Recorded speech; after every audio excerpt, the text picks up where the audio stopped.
Hello students, welcome to 1+1 channel. இன்னைக்கு நம்ம வீடியோல 7th standard term 2 chapter 4ல example 4.5 பார்க்க போறோம். இந்த ப்ராப்ளத்துல பாத்தீங்கன்னா in triangle PQR find the exterior angle SRQ. சரி, டயக்ராம் வந்து கொடுத்துட்டாங்க. ஃபர்ஸ்ட் நம்ம டயக்ராம் டிரா பண்ணிடலாம்.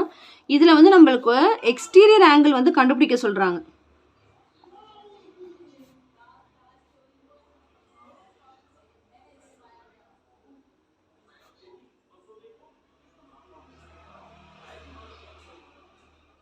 ஓகே, இப்போ பாருங்க, இதுதான் டயக்ராம் கொடுத்துருக்காங்க. நம்ம எக்ஸ்டீரியர் ஆங்கிளான SRQ கண்டுபிடிக்கணும். அவங்க வந்து அங்கேயே எக்ஸ்ன்னு கொடுத்துட்டாங்க. Okay, exterior angle property use பண்ணணும்னு அர்த்தம்.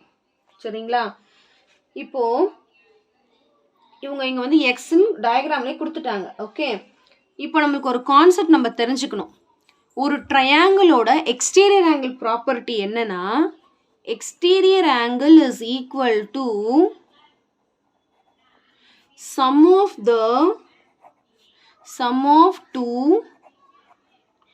opposite interior angles.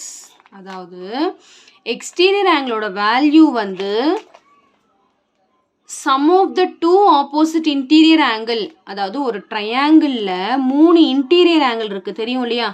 அதே மாதிரி அதுல எக்ஸ்டீரியர் ஆங்கிள் ஆன்சர் எப்படி வரும்னா, இது எக்ஸ்டீரியர் ஆங்கிளா, வெளியே இருக்கு எக்ஸ்டீரியர் ஆங்கிள். இந்த ஆன்சர் வந்து எந்த ரெண்டு ஆங்கிள் ஆட் பண்ணா வரும் அப்படின்னா, உள்ள இருக்கிற ஆப்போசிட் இன்டீரியர் ஆங்கிள். அதாவது இப்போ இது வழியா எக்ஸ்டீரியர் ஆங்கிள் பாஸ் ஆகுதுன்னா அந்த இன்டீரியர் ஆங்கிள் எடுக்கக்கூடாது. அதுக்கு ஆப்போசிட்ல உள்ள ரெண்டு இன்டீரியர் ஆங்கிள், இதோட அடிஷன் தான் இந்த ஆங்கிள் அப்படின்னு அர்த்தம். இப்போ இந்த சம் வாங்க, இந்த பக்கம் எக்ஸ்டெண்ட் பண்ணியிருக்காங்க. அப்போ இந்த தான் எக்ஸ்டீரியர் ஆங்கிள். அப்போ இதுக்கு ஆப்போசிட்ல உள்ள ரெண்டு இன்டீரியர் ஆங்கிளை ஆட் பண்ணா இது வரும்னு அர்த்தமா? கரெக்டுங்களா? அப்போ எக்ஸ்டீரியர் ஆங்கிளுக்கு பதிலாக எக்ஸ் போட்டுக்கலாம். எந்த ரெண்டு ஆங்கிளை ஆட் பண்ணா வரும்னு அர்த்தம்னா 38 டிகிரியையும் 44 டிகிரியையும் ஆட் பண்ணா வரும்னு அர்த்தம். அப்போ very simple, X is equal to ரெண்டுத்தையும் ஆட் பண்ணா 82 டிகிரி.